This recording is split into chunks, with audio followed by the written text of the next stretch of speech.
Today's lecture aims to explore the conditions that must be met if a person is to develop the powers and capacities slumbering in him, learning to observe higher worlds, and acquiring his own experience of them. The articles entitled, quote, "How do we attain knowledge of the higher worlds?" close quote, offer a picture of various conditions we need to achieve to pursue the path of knowledge, to penetrate higher worlds. Yet these articles can only present certain aspects, and this would be true even of a series 3 or even 10 times longer, for there is no end to what can be said in this field. It will therefore always be helpful to expand on this theme in one direction or another. In each instance, we can only illumine things from a particular perspective, and we should uphold the principle that what has been gained from one angle needs enlarging or extending through insight from another. Today, in brief outline, let us try to cast light from one perspective on some of the conditions of the path of knowledge, conditions for ascending into higher worlds. You will remember the interpretative suggestions I gave in relation to Goethe's fairy tale. Involved here is the fact that we have various kinds of soul capacities, and that our ascent depends, on the one hand, on development of thinking, feeling, and will as distinct and separate faculties. At the same time, we need to practice a method that brings these three into the right balance and interrelationship. Will, feeling, and thinking must always be developed to precisely the right degree in respect of our specific spiritual goals. For a certain goal, for example, will must hold back, while feeling is more strongly accentuated. For another, thinking must take a back seat, and for yet another, feeling. Through esoteric exercises, we must develop all these soul faculties in the right proportion, and their development is connected with our ascent into higher worlds. Above all, it is necessary to cleanse and purify thinking. This is so that thinking shall no longer be dependent on external sensory observation as achieved on the physical plane. As well as thinking, however, feeling and will can also become powers of cognition. They follow individual paths in ordinary life. Sympathy and antipathy are governed by the predilections of each individual, yet they can become objective cognitive faculties. Scientists today may regard this as inconceivable. It is easy to believe this about thinking, especially when its concepts are geared to sensory observation. But how shall it be acknowledged that feeling can become a source of objective insight if one person feels one way about something, the other another? How could anyone accept that something as volatile and dependent on individual personality as sympathy or antipathy could become a standard for knowledge, and that we could sufficiently discipline them to grasp a thing's inmost nature? It is easy to see that thought does this, but difficult to believe that when we meet an object which awakens a feeling in us, such activity of feeling can exist in us in a way that makes it a vehicle of expression for what lives in the object's inmost nature, rather than just the individual's own sympathy or antipathy. Likewise, to go further and say that the power of will and desire can become a means to express a thing's inner nature seems at first to be downright frivolous. But in the same way that thinking can be cleansed and thus become objective, so that it allows expression of both sensory and higher realities, feeling and will can likewise become objective. Yet we should not misunderstand this. As feeling is ordinarily in people today, in its immediate content, it cannot become the means to express a higher world. This feeling is something personal. The esoteric exercises given to pupils aim to cultivate this faculty of feeling, or in other words, to change and transform it. But this makes feeling something different from its former personal mode of expression. When we reach a certain stage on the esoteric path, by developing the faculty of feeling as a form of cognition, we should not think, however, that our feeling in relation to an entity before us gives us truth or insight as such. The process is a far subtler and interior one, transforming feeling via esoteric exercises. This is expressed in the fact that someone who has transformed his feelings through such exercises arrives at imaginative perception, whereby a spiritual content reveals itself to him in symbols which express realities and entities in the astral world. Feeling changes its nature, becomes imagination, so that astral images arise in us which express occurrences in astral space. A person perceiving in this way does not see in the same way as in the physical world, for instance a rose overlaid with colors, but instead in symbolic images, and in fact sees in images everything presented to us in esoteric science, the black cross, for instance, decorated with roses. All such symbols seek to express a certain reality, and correspond as much to astral realities as anything we see in the external physical world corresponds to physical realities. Thus we develop our feeling faculty, but perceive in imagination. The same is true of the will. In reaching the stage that to a certain level can be attained by schooling of the will, we do not say when encountering another being that it arouses our appetites, but instead when the will has been developed, we begin to perceive the issuing of sound and tone in Devachan. Feeling is developed in us, and the consequence is astral vision in imagination.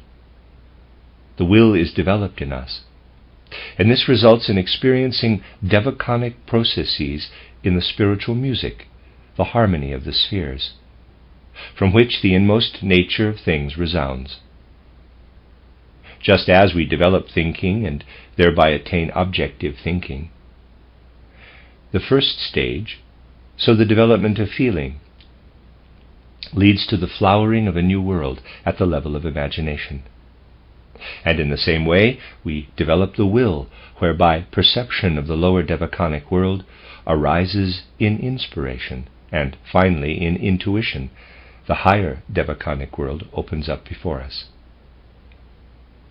As we raise ourselves, therefore, to the next level of existence, images arise which we now no longer apply in the same way as our thoughts, asking how these images relate to reality. Instead, things reveal themselves to us in images composed of colors and forms. And through imagination, we ourselves must unravel the nature of the entities revealed to us in this symbolic form. In inspiration, things speak to us, and we do not need to ask or decipher conceptually, which would be to apply a theory of cognition applicable to the physical plane. No. Here, the inmost nature of things themselves speaks to us. When we encounter someone who expresses his inmost being to us, this is different from our encounter with a stone. We have to inquire into the stone's nature and reflect upon it. With another human being, there is something we do not experience in this way, but instead we experience his being in what he says to us. He speaks to us. It is like this with inspiration. Conceptual, discursive thinking is not at work here, but instead we listen in to what things tell us. They themselves give utterance to their nature.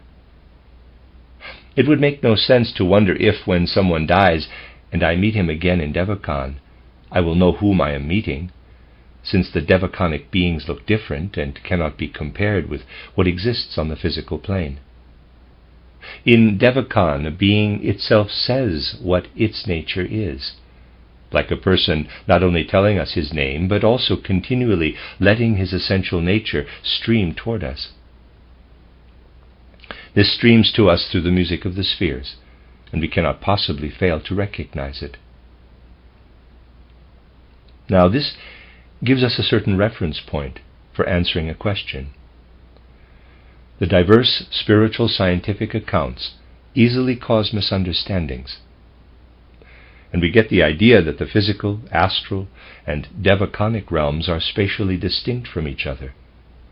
But we know that wherever the physical world is, the astral and devachanic worlds are also present, interwoven together.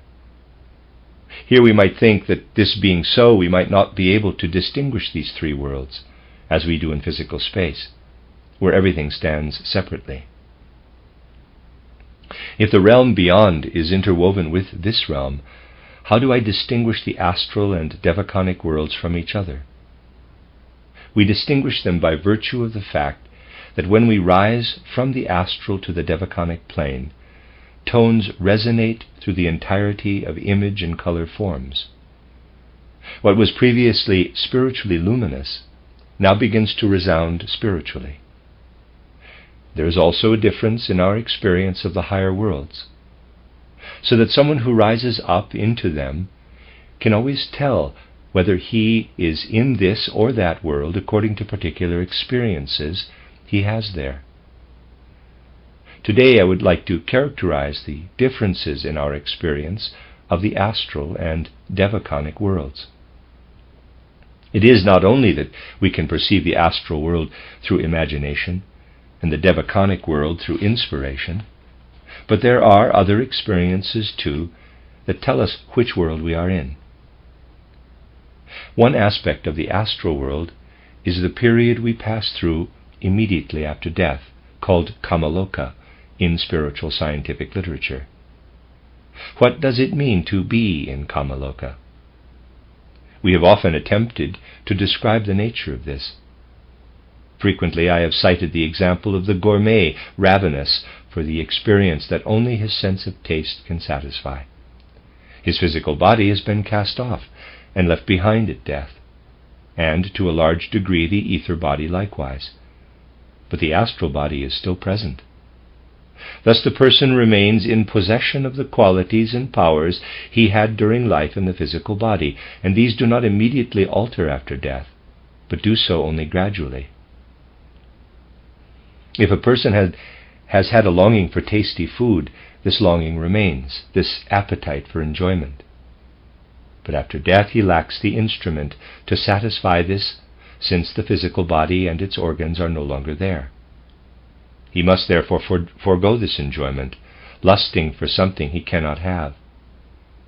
This applies to all kamaloka experiences, which really consist in nothing other than living in the state that obtains in the astral body, having longings for satisfaction that can only be fulfilled by the physical body. Since we do not have this any longer after death, we are obliged to relinquish our search and lusting for such pleasures. This is the period of getting used to doing without them. We are only free of them when we have plucked this longing out of our astral body.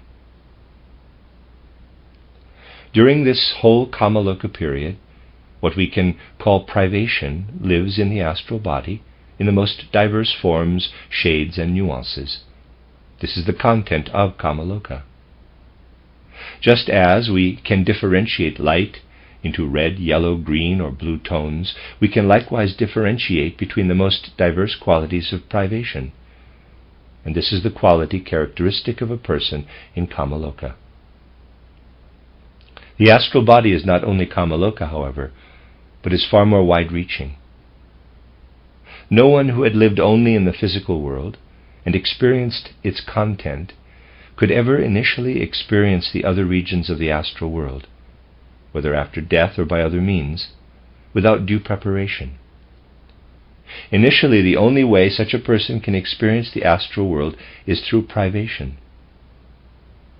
Someone who rises to higher worlds and knows that he must be deprived of one thing or another for there is no prospect of receiving it there, experiences the astral world's content of consciousness. Even if someone could, by some esoteric means, leave his body and gain entrance to the astral world, he would still have to suffer privation in the astral world.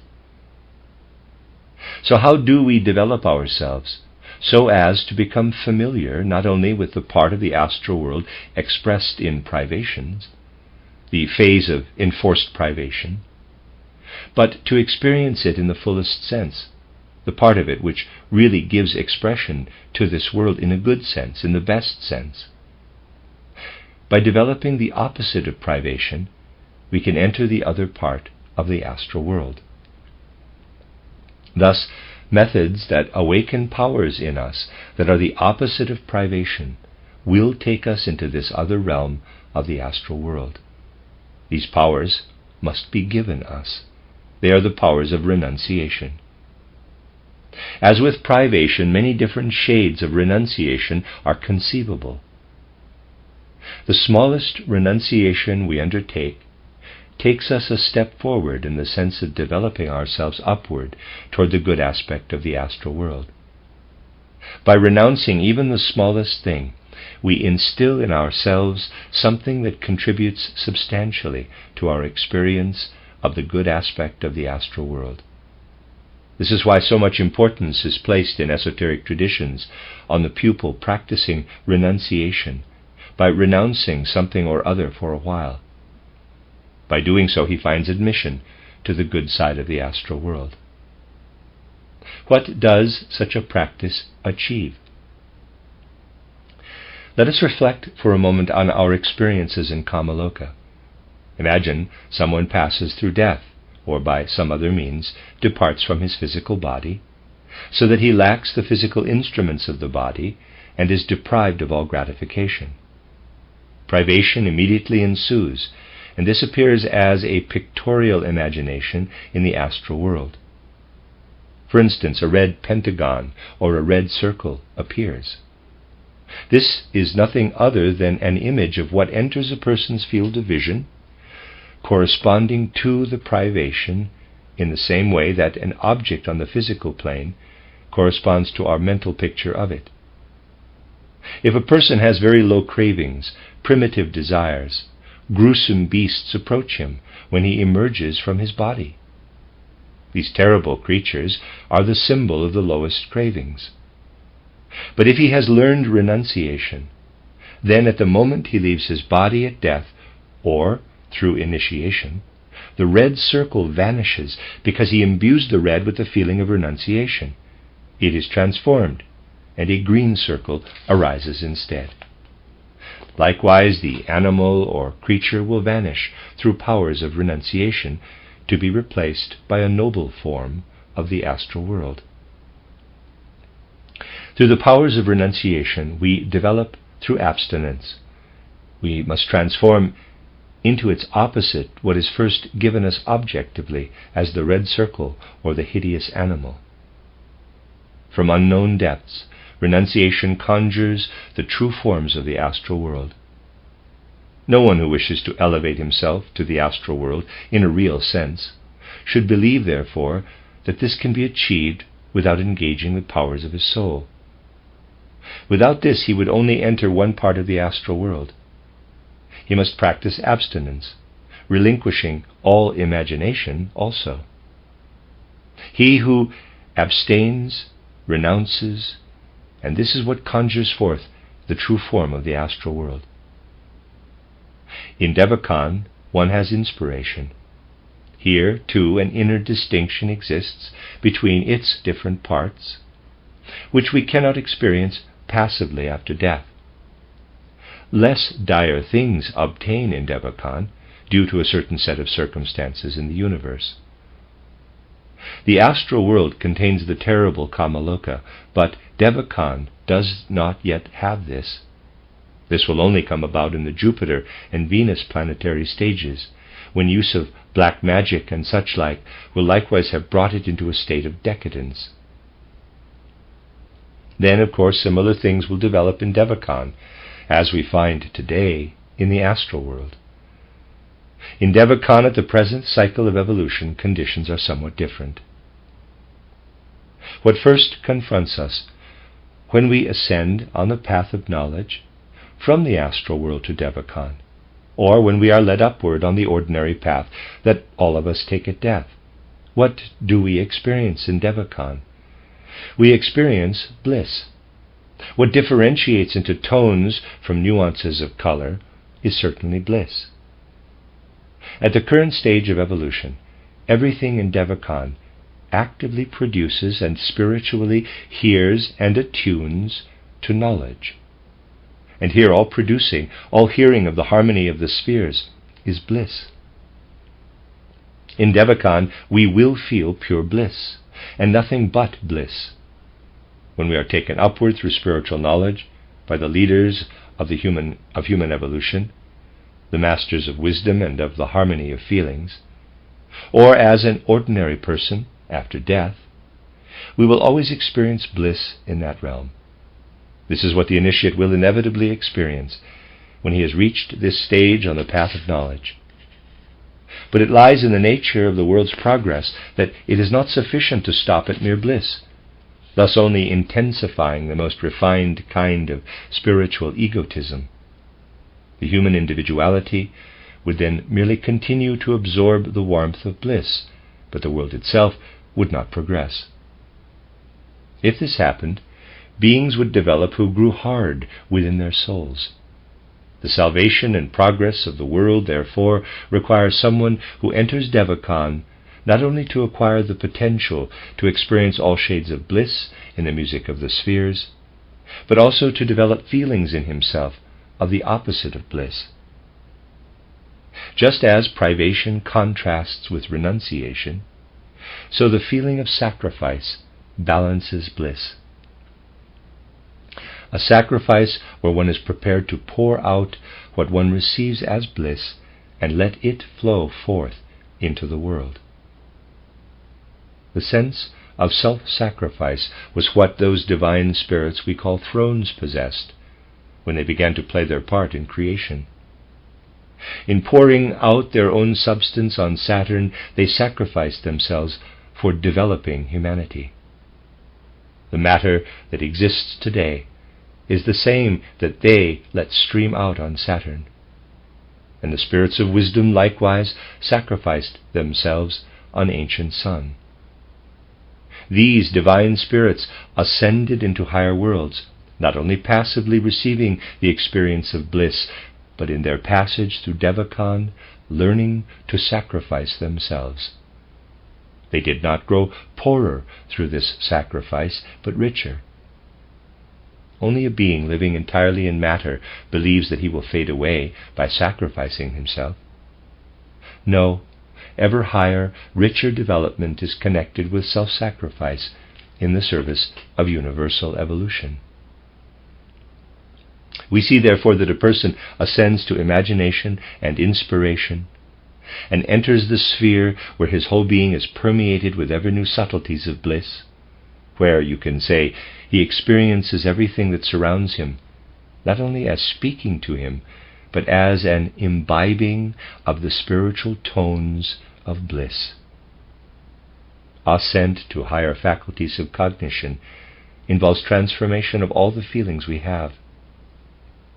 Esoteric schooling consists in nothing other than the transformation of our feeling and will by practicing the rules and methods, tried and tested through millennia, which the masters of wisdom and of the harmony of feelings have given us. This leads us upward to higher insights and experiences. The pupil will attain these higher faculties by gradual esoteric cultivation and transformation of the content of his feeling and will. Those who stand within the spiritual, scientific movement should not think it a matter of indifference whether they have belonged to it for 3, 6, or 7 years. This means something. The pupil should develop a clear sense of accompanying the inner lawfulness of this inner growth. We must attend to this, otherwise its effects will pass us by.